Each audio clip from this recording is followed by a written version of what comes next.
যা আপনাকে ভেতর থেকে শক্তি যোগাতো, রুটিনের মধ্যে রাখতো, লক্ষ্যের পথে উজ্জীবিত করত, আসক্তি এটাকেই নষ্ট করে দেয়। এই ইংরেজি তাদের চতুর্থ বা পঞ্চম ভাষা। আমার ভরসা ছিল একমাত্র ইংরেজি, আর তা নইলে ইশারা ইঙ্গিত। পৃথিবীতে এমন কোনো সমস্যা নেই যার সমাধান নেই। সব কিছু যেন আপনার অনুকূলে কাজ করছে। আপনার মন শান্ত, হৃদয় উন্মুক্ত, সুযোগ আসছে সহজ স্বতঃস্ফূর্ততায়। কিন্তু বাস্তবতা হচ্ছে আসক্তির শক্তি আপনার উইল পাওয়ারের চেয়েও অনেক বেশি। আসসালামু আলাইকুম। আসক্তি বললে সাধারণভাবে মাদকাসক্তি, ড্রাগ আসক্তির কথাই মনে আসে। কিন্তু আসক্তি যে কোনো কিছুরই হতে পারে। মোবাইল আসক্তি, পর্ন আসক্তি, যৌন আসক্তি, কেনাকাটার আসক্তি, বিপরীত লিঙ্গের প্রতি আসক্তি ইত্যাদি। আসক্তি যেটারই হোক, তা থেকে বেরোনো খুব কঠিন। কারণ প্রথমত আসক্তির দূর প্রসারী পরিণামগুলো সম্পর্কে আমরা জানি না। দ্বিতীয়ত আসক্তি থেকে বেরোনোর মনোবৈজ্ঞানিক কার্যকর টিপসগুলো আমরা প্রয়োগ করি না। আমরা হয়তো জাস্ট আমাদের উইল পাওয়ার বা ইচ্ছাশক্তি দিয়ে চেষ্টা করতে থাকি। কিন্তু বাস্তবতা হচ্ছে আসক্তির শক্তি আপনার উইল পাওয়ারের চেয়েও অনেক বেশি।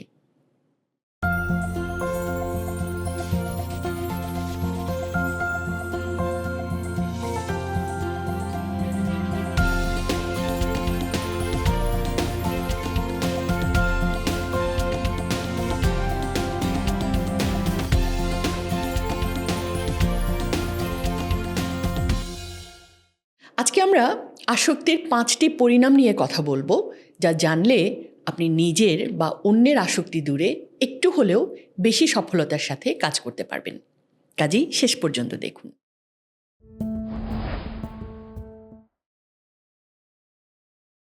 আসক্তির কাজটাকে মানুষ স্রেফ একটা কাজ হিসেবে দেখে।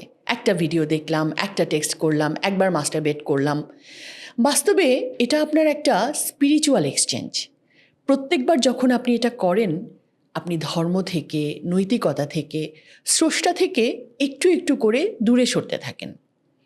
আপনার মনের শক্তি, চিন্তার ক্ষমতা, মনোযোগের একাগ্রতা, ইচ্ছাশক্তির দৃঢ়তা একটু একটু করে নাই হতে থাকে। একসময় যে ডিসিশনগুলো এক লহমায় নিতে পারতেন, এখন 7-5 ভেবেও তা পারেন না। সব কিছুতেই কনফিউশন।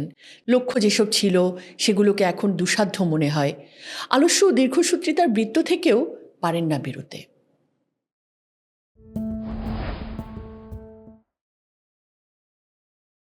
এটা হচ্ছে আসক্তির সবচেয়ে ক্ষতিকর প্রভাব, যে আসক্তি আপনার আত্মিক ক্ষমতাকে নষ্ট করে। স্রষ্টার সাথে আপনার নৈকট্য, যা আপনাকে ভেতর থেকে শক্তি যোগাতো, রুটিনের মধ্যে রাখতো, লক্ষ্যের পথে উজ্জীবিত করত, আসক্তি এটাকেই নষ্ট করে দেয়। খেয়াল করে দেখুন, আগে যে তৃপ্তি নিয়ে আপনি নামাজ পড়তেন বা স্রষ্টাকে ভেতরে অনুভব করতেন, দোয়া করলে তা কবুল হয়ে যাবে বলে বিশ্বাস করতেন, এখন আর তা নেই। কারণ আসক্তির প্রকৃতি হলো তা আপনাকে শৃঙ্খলা থেকে বিচ্যুত করবে, লক্ষ্য থেকে বিক্ষিপ্ত করবে, চেষ্টা ও পরিশ্রমের পথ থেকে সরাবে। মানে আত্মিকভাবে ক্ষয়ে যাওয়া একজন মানুষের যা হয়। আপনি হয়তো এখন নামাজে দাঁড়াচ্ছেন ঠিকই, কিন্তু তৃপ্তি নেই। দোয়া করছেন কিন্তু প্রশান্তি নেই। আল্লাহর কাছে হাত তুলছেন কিন্তু সংযোগ নেই। যেন একটা বিচ্ছিন্নতা, একটা দূরত্ব, কাঠিন্যের পর্দা। যে আপনি একসময় নিয়মিত ফজরে উঠতেন, সে আপনি এখন আর ভোরে ওঠার তাগাদা ফিল করেন না। নামাজের চেয়ে ঘুমটাকেই বেশি গুরুত্ব দিচ্ছেন। আত্ম উন্নয়নের কোনো আগ্রহ নেই, বরং আলস্য আর দীর্ঘসূত্রিতার 101টা অজুহাত আপনার তৈরি। এমনকি সব কিছু থাকার পরও আপনি বিষণ্ণ। এসবই আপনার আত্মিক ক্ষমতা নষ্ট হওয়ার প্রমাণ।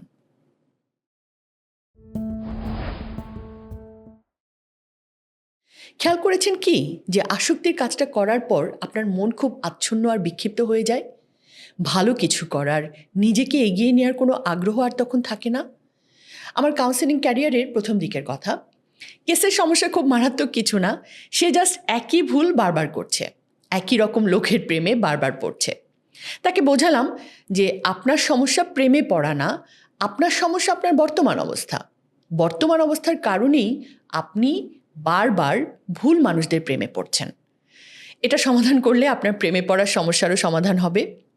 আমি তাকে তার বাসার পার্কে প্রতিদিন 8 ঘন্টা করে দৌড়াতে বললাম।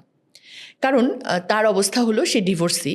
মা বাবার কাছে থাকে, থাকা খাওয়া নিয়ে কোনো চিন্তা নেই, সারাদিন বাসায় শুয়ে বসে থাকা, অনলাইনে খাবার অর্ডার করা আর ফোনে কথা বলা, এই তার দৈনন্দিন রুটিন। ওজন বাড়ছে ধাই ধাই করে। জীবনে যে কষ্ট করে কিছু পেতে হয় এই উপলব্ধি সে বহুদিন ধরেই পাচ্ছে না, বরং ইনস্ট্যান্ট গ্র্যাটিফিকেশন বা চটজলদি পাওয়ার ডোপামিন হ্রাস তাকে নিয়ন্ত্রণ করছে। এই বৃত্ত থেকে বের করতেই তাকে আমি ওই পরামর্শ দিয়েছিলাম যে দৌড়ালে কিছুটা কষ্ট পরিশ্রমের অভিজ্ঞতা সে পাবে, পরিবর্তনের সূচনাটা হবে। কিন্তু কিসের কি? পরবর্তী 4 মাসেও আমি তাকে হাঁটার ব্যাপারে মোটিভেট করতে পারিনি। প্রত্যেকবারই কোনো না কোনো অজুহাত নিয়ে সে হাজির হতো।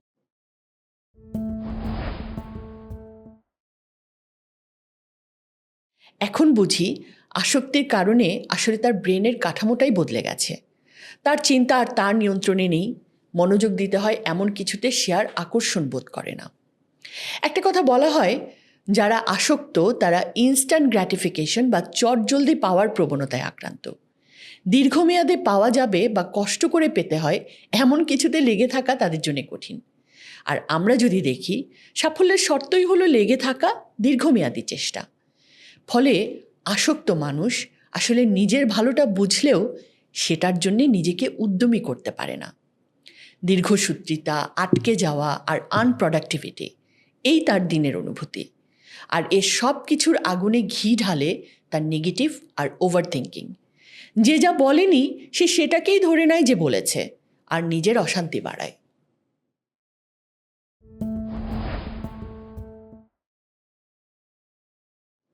বারাকা বা বরকত হলো স্রষ্টা প্রদত্ত এমন এক আশীর্বাদ যার ফলে আপনার অল্প একটু প্রচেষ্টা, অল্প একটু পরিশ্রম, অল্প একটু সময় দেয়া অনেক গুণ হয়ে ফেরত আসে। আপনি দেখবেন সব কিছু যেন আপনার অনুকূলে কাজ করছে। আপনার মন শান্ত, হৃদয় উন্মুক্ত, সুযোগ আসছে সহজ স্বতঃস্ফূর্ততায়। প্রত্যেকটা কাজ সহজ, প্রত্যেকটা সিদ্ধান্ত গতিময়, সম্পর্কগুলো শক্তিশালী। আসক্তি আপনার জীবন থেকে এই বারাকাকেই কেড়ে নেয়। যতই চেষ্টা করেন দেখবেন কোনো কিছু আগাচ্ছে না। আপনার উদ্যম হারিয়ে গেছে, মনোযোগ বিক্ষিপ্ত, লক্ষ্যগুলো মনে হচ্ছে অনেক কঠিন, অর্জন সম্ভব না। স্রষ্টার সাথে আপনার সম্পর্কও মনে হবে ফিকে, মনে হবে যেন অদৃশ্য কোনো কিছু আপনাকে নিচে টেনে ধরছে। অনেক ধর্মীয় বিশেষজ্ঞের মতে আসক্তির মতো পাপ মানুষের প্রাচুর্য, রিজিকের সম্ভাবনা কমিয়ে দেয়। আপনি দেখবেন যত চেষ্টাই করেন না কেন আপনার ব্যবসায় উন্নতি নেই, চাকরিতে প্রমোশন হচ্ছে না, পারস্পরিক সম্পর্কে শুধু শুধু জট লাগছে। কল্পনা করুন আপনি এমন একটা দরজার এপাশে দাঁড়িয়ে আছেন যার ওপাশে গেলেই সাফল্য, সুখ, পূর্ণতা। তো এই দরজার চাবি হলো পবিত্রতা, নাফস বা প্রবৃত্তিকে দমন। এবার যতবার আপনি আসক্তির কাজটা করেন, মানে প্রবৃত্তির দাসত্ব করেন, ততবার আপনি এই চাবিটাকেই ছুঁড়ে ফেলে দেন, বারাকা থেকে নিজেকে বঞ্চিত করেন।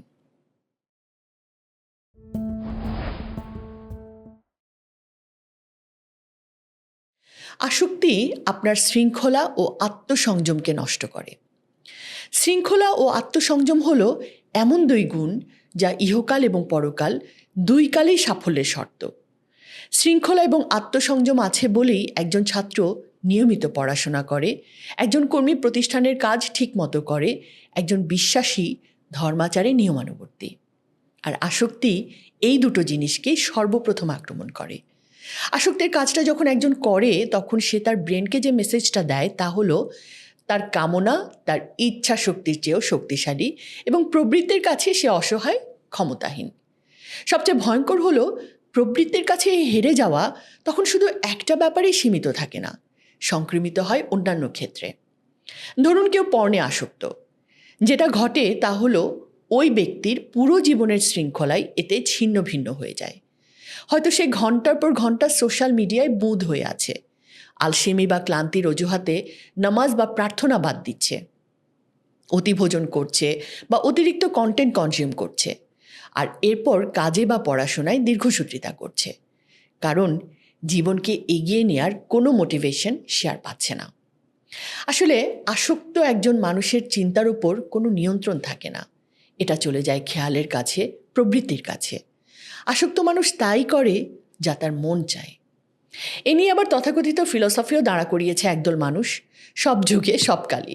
তাদের কথা হলো একটাই তো জীবন, এই জীবনে খাও দাও ফুর্তি করো, যা মন চায় করো, তারপর দাফা হয়ে যাও, মানে শেষ হয়ে যাও।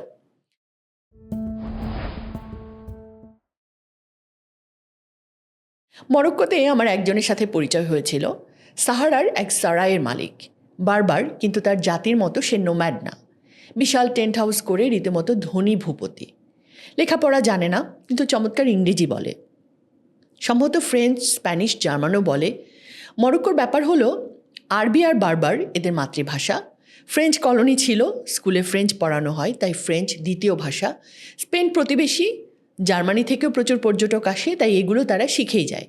সেই হিসেবে ইংরেজি তাদের চতুর্থ বা পঞ্চম ভাষা। আমার ভরসা ছিল একমাত্র ইংরেজি, আর তা নইলে ইশারা ইঙ্গিত। তো সরাইয়ের মালিক সেই হাসান আমাকে বলছে, মানুষ তো তাই করে যা তার ভালো লাগে। আমি বললাম, মানুষ কি করে সেটা আমার মানদণ্ড না। আমার মানদণ্ড হলো আমার ধর্ম, নৈতিকতা কি বলে। মানুষের মন তো কত কিছুই চাইবে, যা চাইবে তাই করতে দিলে তো কোনো ডিসিপ্লিন থাকবে না। ভোগ আর উন্মত্ততায় ভরে যাবে পৃথিবী, আর তখন শান্তি সুখ বলেও কিচ্ছু থাকবে না। কিন্তু তারপর দেখলাম সে তর্ক করেই যাচ্ছে। আমি আর কিছু বলিনি। তার মাইন্ডসেট পরিবর্তনের দায়িত্ব আর আমার না, সে থাকুক তার চিন্তা নিয়ে। আসক্ত মানুষের যে কোনো সেলফ কন্ট্রোল থাকে না, তার প্রমাণ হলো আসক্তির যে কাজটা করে সে নিজেও কিন্তু বোঝে এটা তার জন্য ক্ষতিকর হচ্ছে, এবং সে এ থেকে বেরিয়ে আসতে চায়, কিন্তু পারে কি? পারে না। যখন প্রলোভন আসে সে আরেকবার নিজেকে বলে এই শেষ, আর করব না। কিন্তু তার এই শেষ কখনো শেষ হয় না। এটা হয় কারণ আসক্তির মধ্য দিয়ে সে আসলে তার ব্রেনের সেই ক্ষমতাকে খর্ব করে ফেলে যা আত্মনিয়ন্ত্রণ করতে পারত।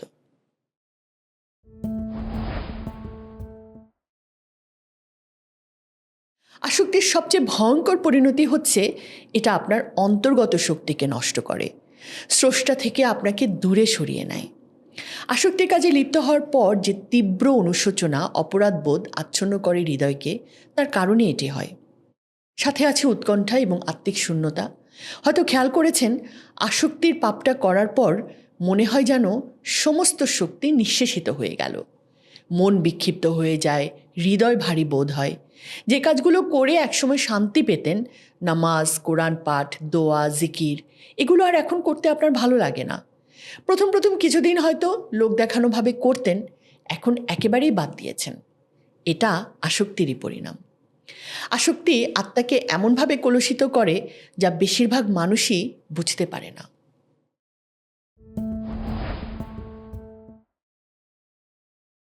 এই পাঁচটির যে কোনো একটি বা একাধিক বা সবকটিতে আক্রান্ত হওয়ার কোনো অনুভূতি যদি আপনার হয়, তাহলে বুঝবেন আপনার আসক্তি বা প্রবৃত্তির দাসত্ব করার কারণে এমনটি হচ্ছে।